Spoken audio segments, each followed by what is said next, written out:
റസൂൽ സല്ലല്ലാഹു അലൈഹി വസല്ലം തങ്ങളെ പഠിക്കണം, തങ്ങളെ പിൻപറ്റണം, തങ്ങളെ മനസ്സിലാക്കണം, തങ്ങളെ അനുധാവനം ചെയ്യണം, തങ്ങളെ ബഹുമാനിക്കണം, തങ്ങളെ യഥാർത്ഥത്തിൽ വിശ്വസിക്കണം, അവിടുത്തെ ദീനിനെ ശക്തിപ്പെടുത്തണം. അതിനു വേണ്ടിയുള്ള സഹായങ്ങളൊക്കെ നമ്മൾ ചെയ്യണം. അള്ളാഹുവിനെ ആരാധിക്കേണ്ട ബഹുമാനിക്കേണ്ട തലങ്ങളിൽ മുഴുവനും പടച്ച റബ്ബിന് ആരാധനകൾ അർപ്പിക്കണം.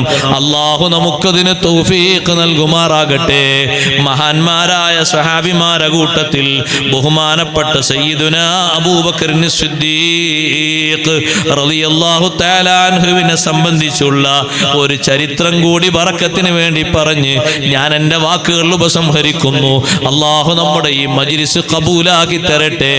നബി സല്ലല്ലാഹു അലൈഹി വസല്ലം തങ്ങളെ മഹബ്ബത്ത് വെക്കുന്ന എല്ലാവരോടും എല്ലായ്പ്പോഴും ഉപദേശിക്കാറുള്ളത് പോലെ എൻ്റെ ശരീരത്തോടും നിങ്ങൾ ഓരോരുത്തരോടും എൻ്റെ സ്നേഹിതന്മാരോടും ഉമ്മമാരോടും പെങ്ങന്മാരോടും ഒക്കെ പറയട്ടെ ഒറ്റ വാക്കിൽ, നിസ്കാരത്തിൻ്റെ വിഷയം നന്നായി നമ്മൾ ശ്രദ്ധിക്കണം. നബി സല്ലല്ലാഹു അലൈഹി വസല്ലമ തങ്ങളെ കാണാനും അവിടുത്തെ ശറഫാക്കപ്പെട്ട കരങ്ങളിൽ നിന്ന് പാനപാത്രം വാങ്ങാനും യോഗ്യത വേണോ, അർഹത വേണോ? നിസ്കാരം കൈയൊഴിച്ചുകൂടാ. നിസ്കാരമില്ലാതെ നീ മറ്റു അമലുകളിലൊക്കെ എത്ര കേളിയുള്ള ആളാണെങ്കിലും, എത്ര കേമനാണെങ്കിലും കെങ്കേമനാണെങ്കിലും, മുത്തുനബി സല്ലല്ലാഹു അലൈഹി വസല്ലം ഈ ദുനിയാവിൽ ഏറ്റവും കൺകുളിർമയോടെ കണ്ട ഇബാദത്ത് മറ്റൊന്നില്ല. വഖുറത്തു ഐനി ഫിസ്സലാ. ഒരുപാട് ആരാധനകൾ മുത്തുനബി തങ്ങൾക്ക് ഇമ്പമായിരുന്നു, വളരെ ഇഷ്ടമായിരുന്നു. നിസ്കാരം പോലെ കർണാനന്ദകരമായ ഒരു ഇബാദത്ത് തങ്ങൾക്ക് വേറെയില്ല. അതുകൊണ്ട് നിസ്കാരം പരടിയിൽ വെച്ച് ആഖിറത്തിലേക്ക് ഞാനും നീയും മടങ്ങരുത്. മുകല്ലഫായ പ്രായം മുതൽക്ക് ഒന്നെണ്ണി നോക്കിക്കോ, നിന്റെ ജീവിതത്തിൽ എത്ര നിസ്കാരങ്ങൾ മിസ്സായി പോയിട്ടുണ്ട്. പ്രിയപ്പെട്ട പെങ്ങളെ, സ്വലാത്തും ബുർദയും ഒക്കെ ധാരാളം ചൊല്ലി മനപ്പാടമാക്കി ഓരോ ദിവസവും അത് ഖത്മു തീർത്ത് ദുആ ഒക്കെ ചെയ്യുന്നുണ്ടാകും. നിസ്കാരത്തിനത് പകരമാകില്ല. നിസ്കാരം പരടിയിലുള്ളത് കൃത്യമായി നിർവഹിക്കലോടൊപ്പം ഒരൊറ്റ ഒന്നും കാരണമില്ലാതെ ഖളാക്കില്ലെന്ന ദൃഢനിശ്ചയത്തോടെ മരണം വരെ അങ്ങനെ കഴിച്ചുകൂട്ടണം. നിസ്കാരം പരടിയിലാക്കി നമ്മൾ പോകുമ്പോ ഹബീബായ തങ്ങൾ നമ്മളെ തിരിഞ്ഞു നോക്കുമോ? സ്വഹാബിമാരും ഏറ്റവും അധികം നിർവഹിച്ച് നിർദ്ദേശിച്ച് വസിയ്യത്ത് നൽകിയ വിഷയവും അത് തന്നെയല്ലേ. കണ്ടില്ലേ നിങ്ങൾ, ബഹുമാനപ്പെട്ട അബൂബക്കറിന് സിദ്ദീഖ് റളിയല്ലാഹു അൻഹു വഫാത്തിനോട് അടുത്ത നേരം ഉമർ ഇബ്നുൽ ഖത്താബ് തങ്ങൾ അടുത്തേക്ക് വിളിച്ചിട്ട് പറയുന്നു, ഉമറേ ഇത്തഖില്ലാഹ യാ ഉമറൂ, അല്ലാഹുവിനെ തഖ്വ ചെയ്ത് ജീവിക്കണം ഉമറേ. വഅലം അന്ന ലില്ലാഹി അമലൻ ബിന്നഹാരി ലാ യഖ്ബലുഹു ബില്ലൈൽ വഅമലൻ ബില്ലൈലി ലാ യഖ്ബലുഹു ബിന്നഹാർ. അല്ലാഹുവിന് പകലിൽ ചെയ്യേണ്ട ചില അമലുകളുണ്ട്, രാത്രി അത് ചെയ്താ പോരാ. രാത്രി ചെയ്യേണ്ട ചില അമലുകളുണ്ട്, അത് പകലിൽ ചെയ്താൽ അല്ലാഹ് സ്വീകരിക്കൂല. രാത്രി ചെയ്യേണ്ടത് രാത്രി ചെയ്യണം, പകലിൽ ചെയ്യേണ്ടത് പകലിൽ ചെയ്തോളണം. എന്നിട്ട് പറഞ്ഞു, അന്നഹു ലാ യഖ്ബലു നാഫില ഹത്താ തുഅദ്ദാ ഫരീളതുഹു. ഫർള് നിർവഹിക്കുന്നത് വരെ സുന്നത്ത് അല്ലാഹു സ്വീകരിക്കൂല. സുന്നത്ത് ഒരുപാട് ചെയ്യും, ഫർളായ ബാധ്യത അവിടെ കിടക്കുന്നുണ്ട്. സ്വതക്കൊക്കെ ധാരാളം കൊടുക്കും, സക്കാത്തിന്റെ ഹക്ക് ഇപ്പോഴും ബാക്കിയായി കിടക്കുന്നുണ്ട്. ഫർള് വിട്ടണം, എന്നാലേ ഇക്കൊടുക്കുന്ന സുന്നത്തിന് സ്വീകാര്യത ഉണ്ടാവുള്ളൂ. സുന്നത്ത് സ്വീകരിക്കണമെങ്കിൽ അതുമായി ബന്ധപ്പെട്ട ഫർളുകളൊക്കെ നിർവഹിക്കണം.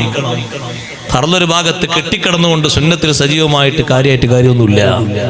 അതെപ്പോഴും ശ്രദ്ധിക്കേണ്ട, എപ്പോഴും സൂക്ഷിക്കേണ്ട ഒരു ഉപദേശമാണ്. വൈന്നമാ തഖുലതു മവാസീനു മൻ തഖുലതു മവാസീനുഹു യൗമൽ ഖിയാമ. ഖിയാമത്ത് നാളിൽ മീസാനുകൾ കനം തൂങ്ങുന്നവരുടെയൊക്കെ മീസാൻ കനം തൂങ്ങുന്നത് ബിത്തിബാഇഹിമുൽ ഹഖ ഫീ ദാരിദ് ദുനിയാ. ഭൗതിക ലോകത്ത് സത്യത്തോട് പിൻപറ്റി ജീവിക്കൽ കൊണ്ടാണ്. നേരത്തെ പറഞ്ഞില്ലേ സഹോദരങ്ങളെ, പലിശയുമായി ബന്ധപ്പെട്ടു പോകരുത്, ഹറാമിന്റെ സമ്പാദ്യം സ്വരൂപിക്കരുത്. സത്യമാർഗത്തിൽ അടിയുറച്ചു നിന്നുകൊണ്ട് നമ്മൾ ജീവിക്കണം. അപ്പോഴേ ആഖിറത്തിലെത്തുമ്പോ മഹാന്മാരുടെയൊക്കെ മിസാൻ കനം തൂങ്ങിയതുപോലെ നമ്മുടെ മിസാനിനും തൂക്കമുണ്ടാവുകയുള്ളൂ. എന്നിട്ട് പറഞ്ഞു മിസാനിൻ യൂളഉ ഫീഹിൽ ഹഖ് ഗദൻ അൻ യകൂന സഖീലാ. ഹക്കായ സംഗതിയിൽ അടിയുറച്ചു നിൽക്കുന്നവന്റെ മിസാൻ നാളെ ആഖിറത്തിലെത്തുമ്പോ വലിയ ഭാരമുള്ളതായി കനം തൂകും. വഇന്നമാ ഖഫ്ഫത് മവാസീനു മൻ ഖഫ്ഫത് മവാസീനുഹു യൗമൽ ഖിയാമ. ഖിയാമത്ത് നാളിൽ മീസാൻ കനം തുറയുന്നവരുടെ മീസാനൊക്കെ കനം തുറയാൻ കാരണം ബിത്തിബായിഹിമുൽ ബാത്തില ഫീ ദാരിദ് ദുനിയാ. ഭൗതിക ലോകത്ത് വെച്ച് അവർ ബാത്തിലിനെ പിൻപറ്റിയത് കൊണ്ടാണ്. സത്യമാർഗം അവർ കൈവച്ചു, അസത്യമാർഗത്തിൽ പലതും അവർ പിൻപറ്റി ജീവിച്ചു പോയി. റബ്ബ് സുബ്ഹാനഹു വ തആല സ്വർഗ്ഗക്കാരെ പറ്റി പറഞ്ഞപ്പോ ആ സ്വർഗ്ഗക്കാരുടെ ഏറ്റവും നല്ല ഗുണങ്ങൾ പറഞ്ഞു. അതേ സ്വർഗ്ഗക്കാരിലെ സയ്യിഅത്തൊക്കെ അല്ലാഹു തആല വിട്ടുവീഴ്ച ചെയ്തു. അതുകൊണ്ട് ഞാൻ പറയട്ടെ, ഇന്നി ലഖാഫു അല്ലാ അൽഹഖ ബിഹിം. സ്വർഗ്ഗക്കാരോട് എന്നെ ചേർക്കാതിരിക്കുമോ എന്ന് ഞാൻ പേടിക്കുന്നു. അബൂബക്കർ സിദ്ദീഖ് റളിയല്ലാഹു അൻഹു ആണ് പറയുന്നത്, സ്വർഗ്ഗക്കാരോട് എന്നെ ചേർക്കാതിരുന്നാൽ പിന്നെ എന്റെ ജീവിതം മുഴുവനും നഷ്ടമാണ്. സ്വർഗ്ഗക്കാരെ പറ്റി അല്ലാഹു വലിയ അമൽ കൊണ്ടല്ലേ പറഞ്ഞത്. അവസാനം മഹാനവറുകൾ പറഞ്ഞു, ഇതൊക്കെ എന്റെ നിർദ്ദേശങ്ങളായി നീ സ്വീകരിക്കണം. എന്നിട്ട് ഈ കാര്യങ്ങളൊക്കെ വേണ്ടതുപോലെ നിർവഹിക്കണം. ഇബാദത്തിന്റെയും അമലിന്റെയും കാര്യങ്ങളിൽ കണിശത പാലിക്കണം. അബൂബക്കർ സിദ്ദീഖ് റളിയല്ലാഹു അൻഹു വഫാത്തായപ്പോ നബി സല്ലല്ലാഹു അലൈഹി വസല്ലം തങ്ങളുടെ വഫാത്തിന് ശേഷം മദീന ഏറ്റവും പ്രകമ്പനം കൊണ്ട് കരഞ്ഞുപോയ ഒരു ദിനം സിദ്ദീഖ് റളിയല്ലാഹു അൻഹുവിന്റെ ദിനമാണ്. മഹാനവറുകൾ വസിയ്യത്ത് ചെയ്തിരുന്നു, തന്നെ കുളിപ്പിക്കേണ്ടത് തന്റെ പത്നിയായ അസ്മാ ബിൻത് ഉമൈസ് ആണ്. അസ്മാ ബീവിയാണ് സിദ്ദീഖ് റളിയല്ലാഹു അൻഹുവിനെ കുളിപ്പിച്ചത്. ഇസ്ലാമിക ലോകത്ത് ആദ്യമായി ഒരു ഭർത്താവിനെ കുളിപ്പിച്ച ഭാര്യ എന്ന പേരും അസ്മാ ബിൻത് ഉമൈസ് റളിയല്ലാഹു അൻഹക്ക് സ്വന്തമായി കിട്ടിയ ഒരു പേരാണ്. പിന്നെ വസിയ്യത്ത് ചെയ്തു, നബി സല്ലല്ലാഹു അലൈഹി വസല്ലം തങ്ങളുടെ ഓരത്ത് തന്നെ മറവ് ചെയ്യണേ. ജാബിർ റളിയല്ലാഹു അൻഹു പറയുന്നു, അതേ നബി സല്ലല്ലാഹു അലൈഹി വസല്ലം തങ്ങളുടെ ഓരത്ത് ചാരത്ത് മറവ് ചെയ്യാൻ വസിയ്യത്ത് ചെയ്തിട്ടില്ലേ? സിദ്ദീഖ് റളിയല്ലാഹു അൻഹു കൂടെ ഒരു കാര്യം കൂടി പറഞ്ഞു, ഇദാ അനമിത്തു, ഞാൻ മരണപ്പെട്ടാൽ ഫജീഉ ബി അലൽ ബാബ്, അതേ ഹുജ്റത്തു ശരീഫയുടെ വാതിൽക്കൽ എന്നെ കൊണ്ടുപോയി വെക്കണം. എന്നിട്ട് നിങ്ങൾ പറയണം നബി സല്ലല്ലാഹു അലൈഹി വസല്ലം തങ്ങളോട് എന്നെ അവിടേക്ക് കൊണ്ടുവന്നിരിക്കുന്നു എന്നുള്ള വിഷയം പറയണം. വാതിൽ തുറക്കപ്പെട്ടാൽ എന്നെ അവിടെ മറവ് ചെയ്യണം, അല്ലെങ്കിൽ ജന്നത്തുൽ ബഖീലേക്ക് എന്നെ മടക്കണം. ജാബിർ റളിയല്ലാഹു അൻഹു പറയാണ്, ഞങ്ങൾ കൊണ്ടുപോയി വാതിലിന്റെ അടുത്ത് വെച്ചിട്ട് ഞങ്ങൾ പറഞ്ഞു, ഹാദാ അബൂബക്കർ സിദ്ദീഖ്. അബൂബക്കർ സിദ്ദീഖ് റളിയല്ലാഹു അൻഹു ആണ് നബിയെ തങ്ങളെ അടുത്ത് മറവ് ചെയ്യപ്പെടാൻ ആഗ്രഹിച്ചുകൊണ്ട് വന്നിരിക്കുന്നത്. ഫഫുതിഹൽ ബാബ്, വാതിൽ തുറക്കപ്പെട്ടു. ആരാ തുറന്നത് എന്ന് ഞങ്ങൾക്കറിയില്ല. വലാ നദ്രി മൻ ഫുതഹ ലനാ, ഞങ്ങൾക്ക് വാതിൽ തുറന്നു തന്നത് ആരാന്നറിയില്ല. വാതിൽ ഭദ്രമായി പൂട്ടിവെച്ച വാതിലായിരുന്നു. ഞങ്ങൾ പറഞ്ഞതോടുകൂടെ വാതിൽ തുറക്കപ്പെട്ടു പോയി.